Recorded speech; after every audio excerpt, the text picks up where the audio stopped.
Happy Sunday! Happy Sunday! Let's get this out of the way. I am loud enough. I don't need that. All right, so where are we at? Happy Sunday? Yeah, okay, we got that one out of the way. We are in the middle of our Sermon on the Mount, and I was doing some math, looking at the Beatitudes, seeing where that lines up with Lent. And I wanted to stop a little sooner, but I'm going to go ahead and power through and get through the Beatitudes before I take the break, and that will give us maybe Palm Sunday and Easter. That'll be fine. We'll do that. That's where we'll take our quick break and focus on Easter at that point. I hope it's all right with you all. I just don't want to lose the momentum we've got with the Beatitudes before us. Speaking of which, our sermon today is entitled, You Are What You Eat. You Are What You Eat.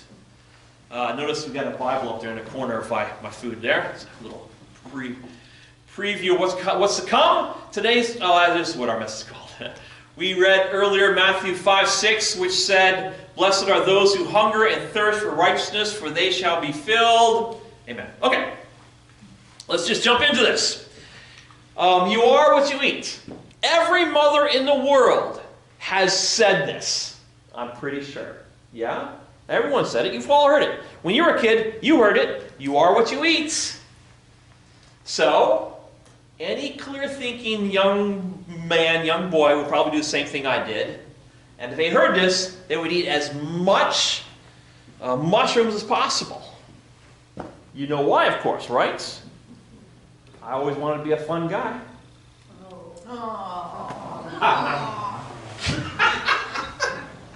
Yeah! Did you get it? Yeah,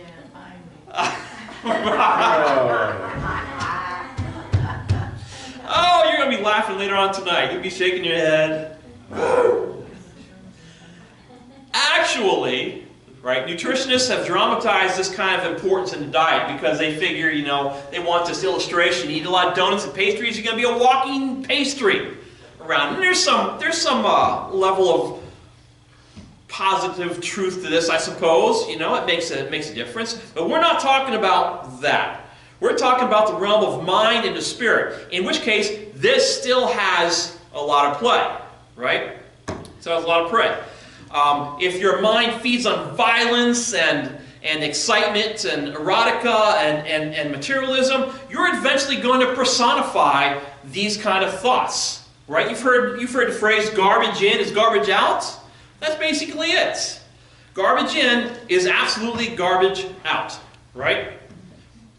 You may not become exactly like James Bond or whatever it is you're looking at, but you're going to see it, and that's all you're going to be thinking about. An example would be this young fellow right here. Everybody here knows exactly who he is because you've all grew up with him. This is old Elvis.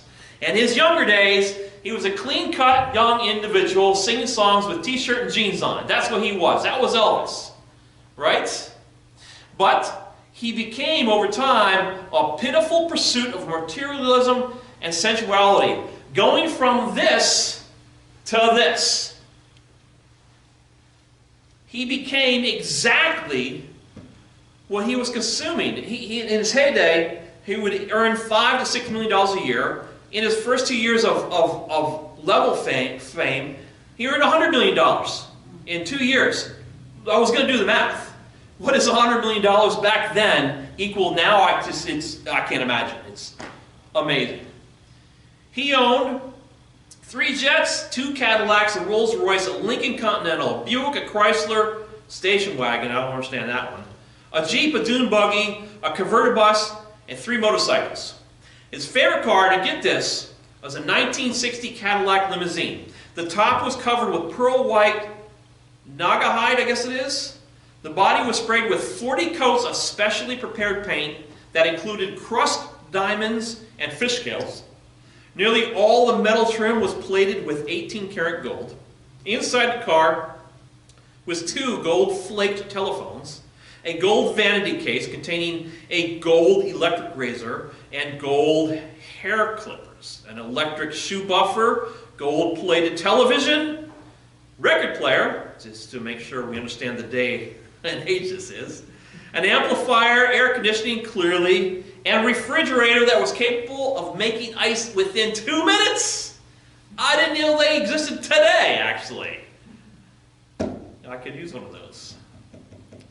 He had, right, his carnal cravings was legendary.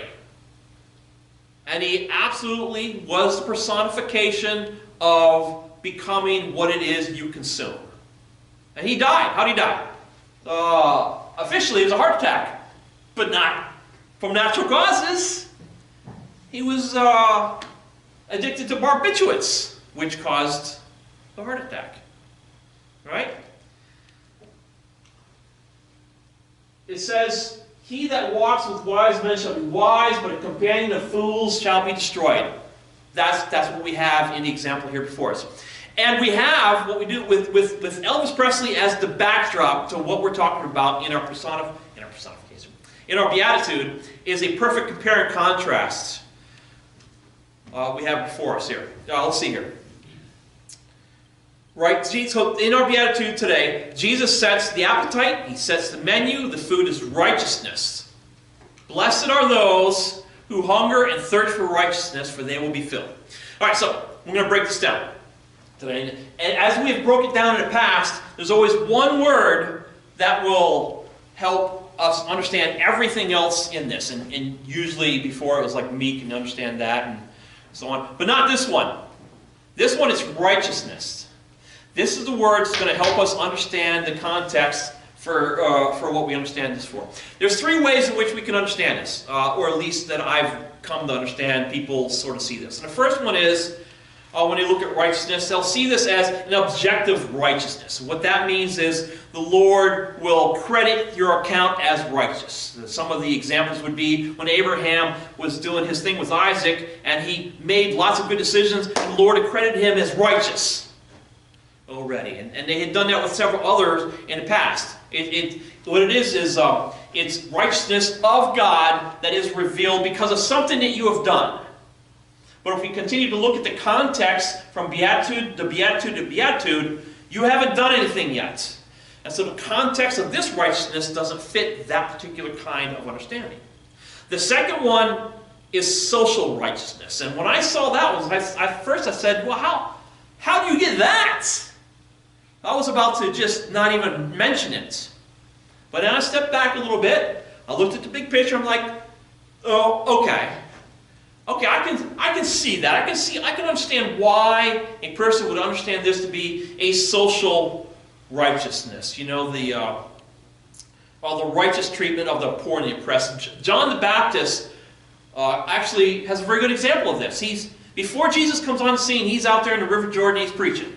And everybody's curious, they're coming down, they're listening, and things are clicking from time to time. And since it's before Jesus and he asks that question, what do we do? He says, I'm glad you asked. I'm glad you asked. Now, those words aren't actually in the Bible. It's up to me to add them because, the gospel writers don't want to waste time putting fun stuff in the end. So the book according to Raz says, I'm glad you asked. And he says, if you've got a coat extra, you need to share that with somebody that doesn't have one. Food, likewise. Somebody doesn't. That's social justice. The oppressed, the ones that don't have enough, you need to give them some stuff. That's social justice. Doing something for other people that might not have the ability. That's fine. But this is a byproduct of the original reason of what it's part of it, but it's a byproduct, not the point, not the context of what we're talking about today. So we haven't gotten to the definition yet. Clearly, we have to look at the context, and by now you've got to know where I'm coming from. We're going all the way back to the beginning with the first one. This is the only way to understand it is to start at the beginning. Blessed are the poor in spirit. Blessed, happy.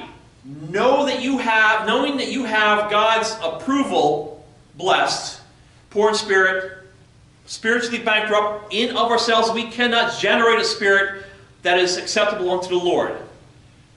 We have this realization, we understand it, we're in front of the throne of grace. That's the start of our Christian experience.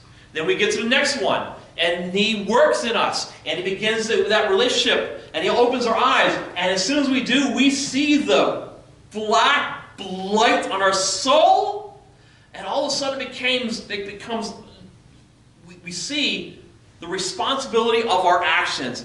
And man, are we absolutely mournfully sorry for our actions. And the Lord can see that. And you're comforted, not yelled at, not punished. And then we work on the character of the Christian. And we begin to build that holiness that we seek to be. Be holy for I am holy. And we start with meek. And we learned last week that that's the working Christian.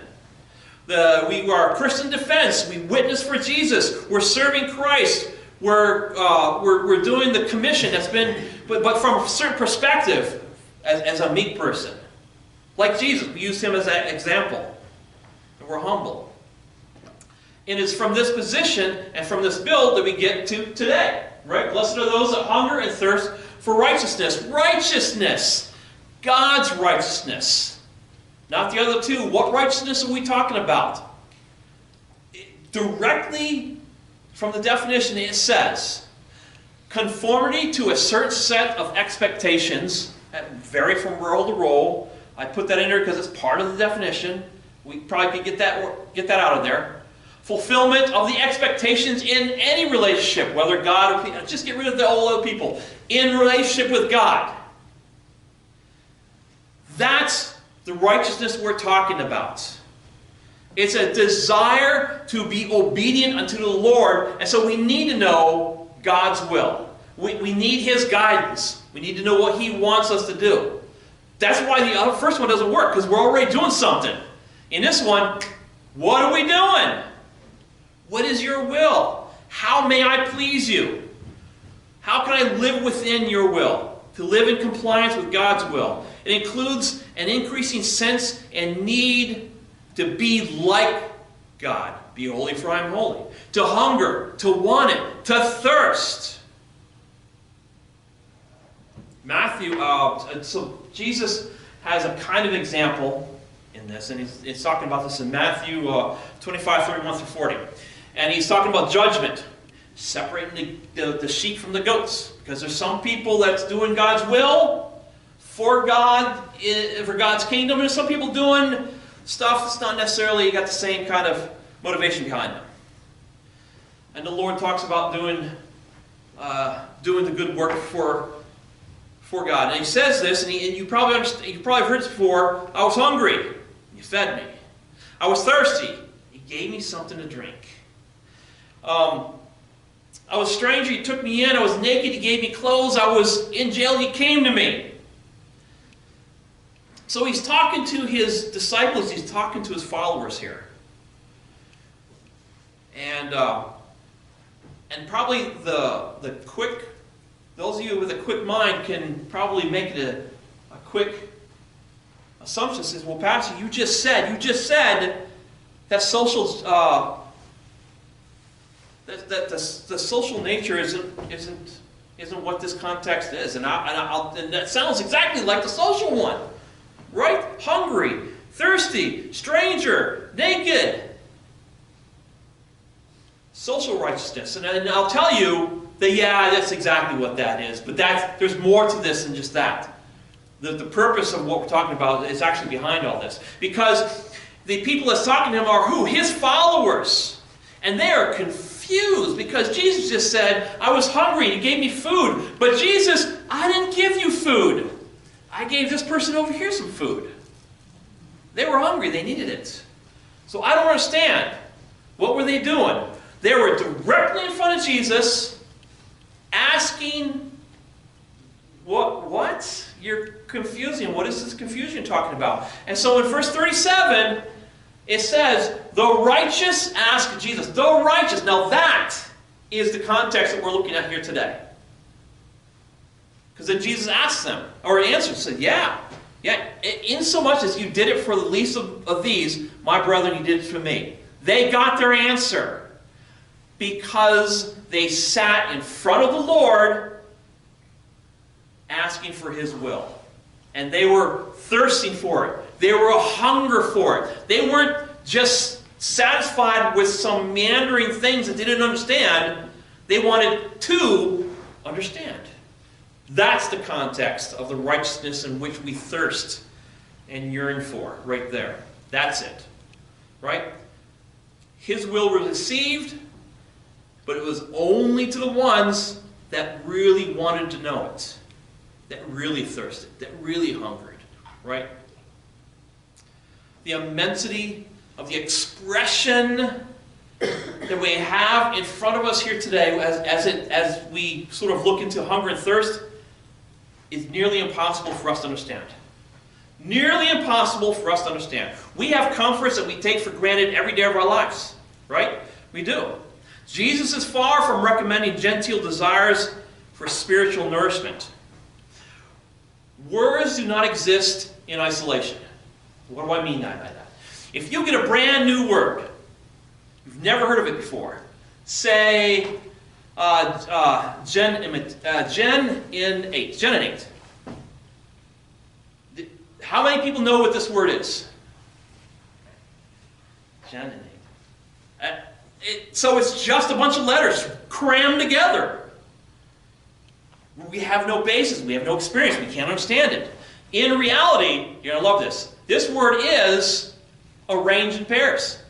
So you get your laundry, you get your socks, you're going to germinate them. Yeah, you're going to germinate your socks. Now you know!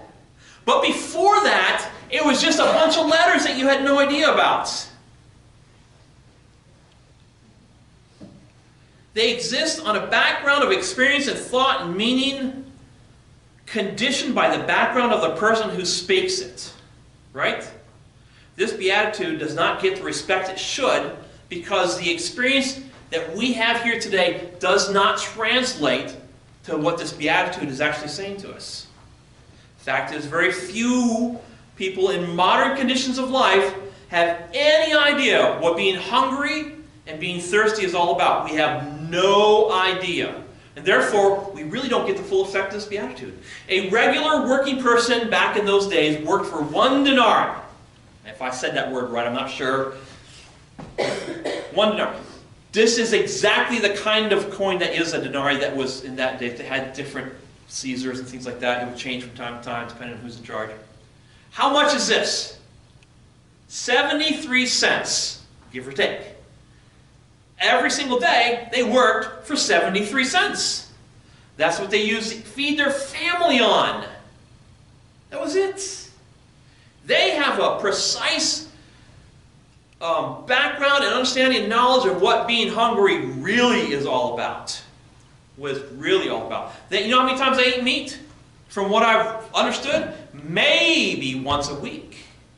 Maybe. Certainly a lifestyle that we have has no foundation of understanding. It is not possible for us to understand.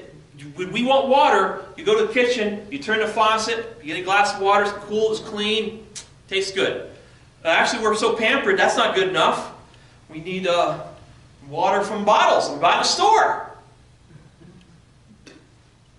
Have you guys heard that story about the guy that did Lawrence of Arabia? Have you guys heard that? I'm not prepared to tell the story. Basically, he's from England, right? He went to the Middle East to do this movie. He brought some of those guys home.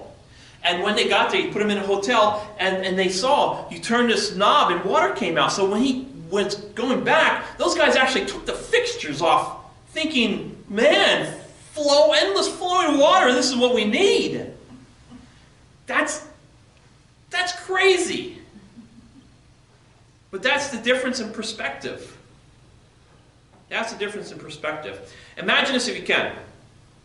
A man who's on a journey, days between villages, and he's taken off, and the way you do it is he walks. Sandal leather, I was about to say shoe leather express. Sandal leather express. And he moves out, and before you know it, a wind kicks up. And with a wind, sandstorm. Now I've been through these sandstorms. So it was windy. And I've been through them in El Paso, which I thought was pretty impressive, and I think they're just as impressive, but not the same kind of sandstorm. But when you're in the Middle East and you're through that sandstorm, man, it looks like Mars on there. It's intimidating to see that wall come at you when it comes. Like, oh, here it comes. Here it comes. But my experience going through this is vastly different because of the things that were available to me to be able to manage that sandstorm. The traveler has next to nothing. It's not like he's got a backpack or anything on. He's just got some stuff. So he sees this wall of sand coming. He can do nothing but wrap himself up, put his back against the storm, and wait it out. And wait it out. While sand fills his nostrils, while sand gets in through his fabric and into his throat. And it's not an uncommon situation where they'll die of suffocation from that whole thing. Because you know what they don't have is water. We have it everywhere. We carry it with us everywhere, but it's not available to them. The conditions of modern Western life is no parallel. We don't have any, and I don't know if I can really put a value on the hunger. This is a couple days before Lent, and every year for Lent, I'll fast all 40 some odd days. And so every year I usually will preach on fasting because I think it's a very important part of a Christian development. And you're not getting it this year, other than what I'm about to say here today. Right? And the reason is because I'll get hungry. I can't do it, Pastor. I can't do it. I get hungry. They can't do one day. One day. I'm hungry. I can't do it. And people think that's what hungry is all about. I've done as much as 2 straight days of no food. And of course my regular Lent, but then that's just no meat and sugars and a whole bunch of things. And I'm eating just vegetables and water for the most part. But that's something else. In fact, if you are what you eat, I lose somewhere in the neighborhood of 20 to 30 pounds on my fast for Lent. Because you are apparently what you eat. There's a whole lot less going on there. But it says in Medical News Today that a person can live 2 months without food. Now you do that, and you'll come somewhere within the neighborhood of the context of hunger that this Beatitude is talking about. Much less for water. But the thirst that they're talking about is somebody that is going to die of thirst unless they get a drink of water. That's the context of hunger and thirsting for God's guidance in my life. His righteousness. You are so hungry that you will even eat Spam. Because I don't know. It would be a tough choice. Death or that stuff. Lump that with the whole drinking thing, and you've got the context, right? Blessed are those that are so critically beyond near death, hunger, and thirst for God's righteousness. Now let's intensify this a little bit, right? Hunger and thirst. Those words has got a certain context behind them, right? The context doesn't say is hungry now, is hungry always. That never goes away. Always thirsty. Never goes away. And that makes sense considering the context of where we're coming from. King David talks about this, right? Psalm 63. Oh God, you are my God. Early I seek you. My soul thirsts. There's a thirst for you. My flesh longs for you. Where? In a dry and thirsty land where there is no water. Endlessly thirst and desire for God's righteousness. This is the healthy believer. Happy are those that are in this condition. Right? It rules out the self-satisfied, half-hearted religions, doesn't it? Yeah, it does. You can't be like some sort of feel-good Christian in this particular, because you're not yearning like you should be. Right? Do you remember when you're a brand new Christian, if you didn't grow up Christian and you became Christian a little bit later, there was that point where you just came into it, and you were thirsty, and you were hungry, and you couldn't get enough of what was going on. I remember that for me. I was going in a whole lot of directions. I couldn't get, I was reading this, and then I saw something else, and I tangent, and I read this, and I saw something else, and I tangent, and before that I forgot what led me there in the first place. I was all over the place. You couldn't contain me. I was, with that says, transformation progress, don't go from God's, just sign after sign after sign after sign. It was like walking my dog. When I could let her off the leash, there's a trail up there, there's a lot of different trails, and there's only so many places I can let her off for a leash, and it's only certain kinds a day, stuff like that. It's usually at dusk. But over there at the soccer fields is this path, and you have a hard path, and you get to trees, and it goes out into the trees, and people don't want to go that direction. I guess they don't want to walk the 2 miles.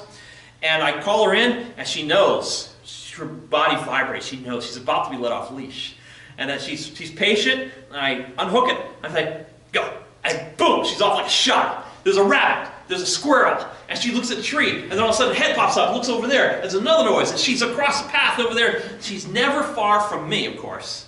Whenever it's hilarious when we go to a dog park. She's playing, she runs, and then all of a sudden she sees, oh no, I'm a little too far from my human, let me get back. But she is all over the place. That's what it was for me the first time that I had this hunger and thirst. That's actually why I've got this book. I was in Korea, and one of the chaplains said, all right, we're going to do a spiritual warfare study. I'm like, spiritual warfare? Fighting demons? Yeah! He says, what you need is you're going to want this book, but not everybody will get it, so I'll just make notes. Well, I'll get the book. And so I got this book. It's a revised and updated edition. It's the Handbook for Spiritual Warfare. And I'm thinking, yeah, this is going to be straightforward. I'm going to like this. This is huge. They got this much fighting demons? But no. No, we got theistic worldview, revelational worldview, Trinity. What is this? We went weeks and weeks on stuff that had nothing to do with spiritual warfare. This was complicated. This was hard. I was not ready for that. I wasn't ready for it. Why was I not ready for it? I was a Christian, check mark. I had good intentions, check mark. So, road to failure is paved with good intentions, yeah? Yeah. Wrong guidance. Wrong guidance. I was all over the place because it's the way I felt.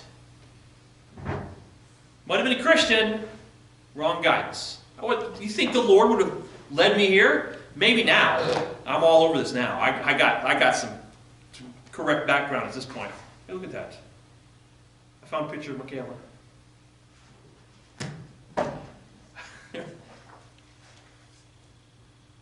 See, you hold it up and then I can see it.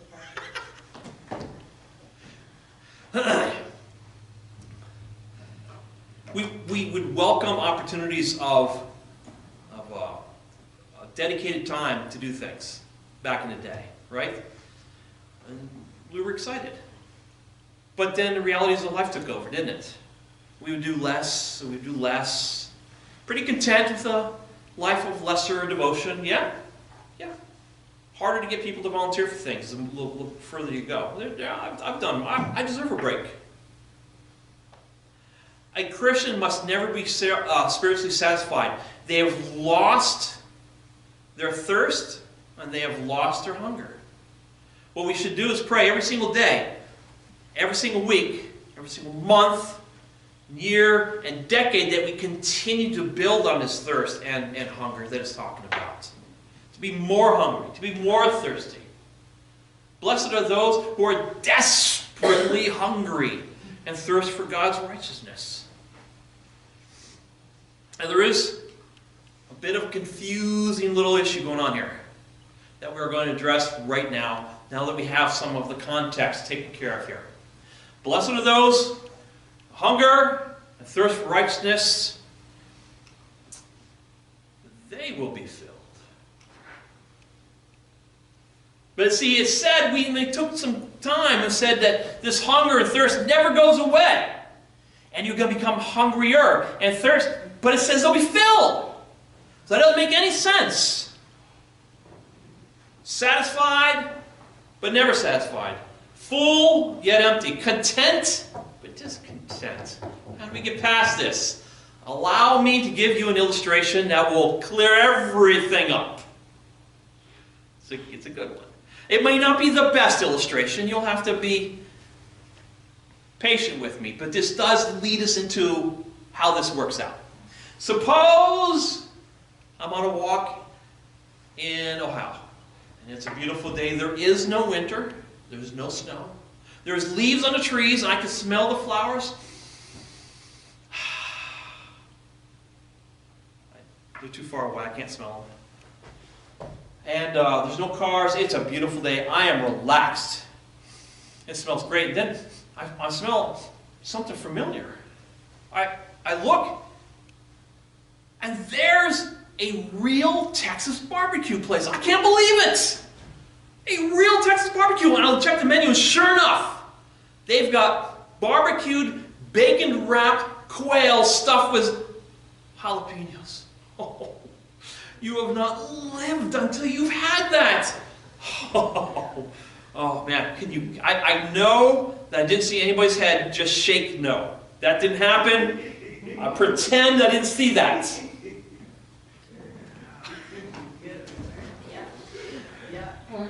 So I can't believe my good fortune. I get a box and I fill myself up with half a dozen or so, some pinto beans, some rolls. I get a Pepsi and I go home and I feast out on my good fortune. Oh, unbelievably good. You are not helping my illustration. And I am satisfied, but I only had 6. I could probably have some more. The more I think about it, the more I try to get that taste.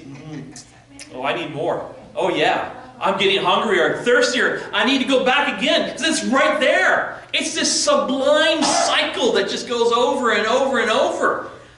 Do you understand what I'm talking about here? Right? You have the idea? The more you conform to God's will, the more fulfilled and content you become. But then the more you open up to more, and then you start seeing the endless possibilities. You have a brand new Christian. Brand new Christian. And they've just experienced the saving nature of our Lord. And then all of a sudden their eyes are being opened, and they use the Holy Spirit to see things, and they've seen the exact same thing, but the truth is laid bare before them. They can't believe what they're seeing. And they'll see something simple, like, for God so loved the world. And they're looking at it like, oh, I've never seen that so clearly before. And it's like this wash of clean water, and they feel absolutely satisfied. They can't believe how good they feel. And then time passes by, and like, they start questioning things. That's just one verse. It's like 66 books, right? There's more. There's more, right? Yes! Yes, there's more. Man, there was a lot more. In fact, you are going to, the good news is, it'll take a lifetime to go through this whole thing. It will. And it's going to be exciting. And by the way, just between you and me, if this sounds daunting, it shouldn't, because then you're probably not thirsty and hungry. And it should be just like somebody coming up and saying, Raz, that barbecue place, man, that's all you can eat for your whole life. My whole life? As much as I want.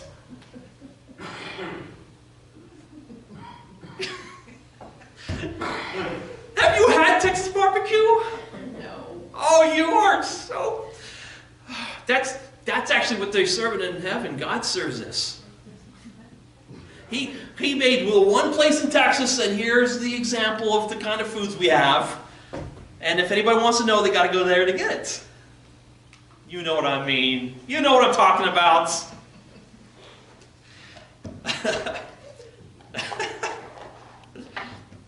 What does the world offer us? They offer us a cup of stuff, but the cup's got a bottom to it. Everything they have has got expiration dates attached to it. Everything. No one can know the satisfaction outside of the Christian who has placed himself square directly in front of the throne of grace.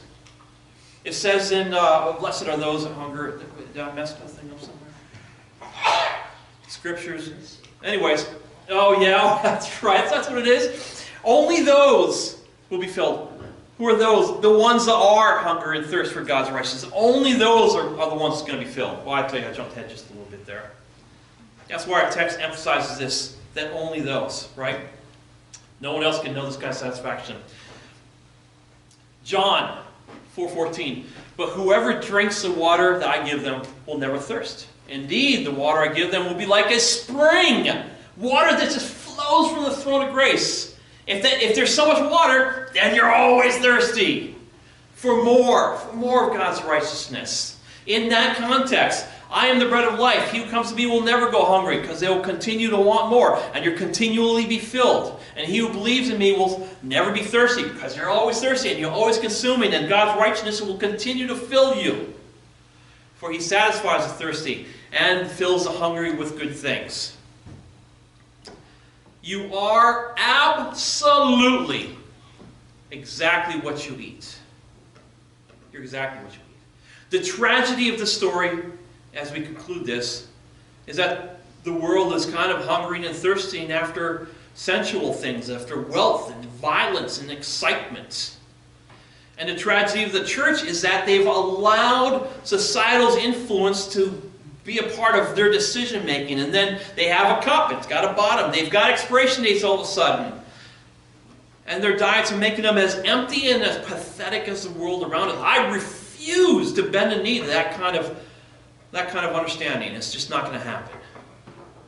Jesus has provided us with a menu, provided us with an appetite. The feast is righteousness, conformity to his will, right? Yeah.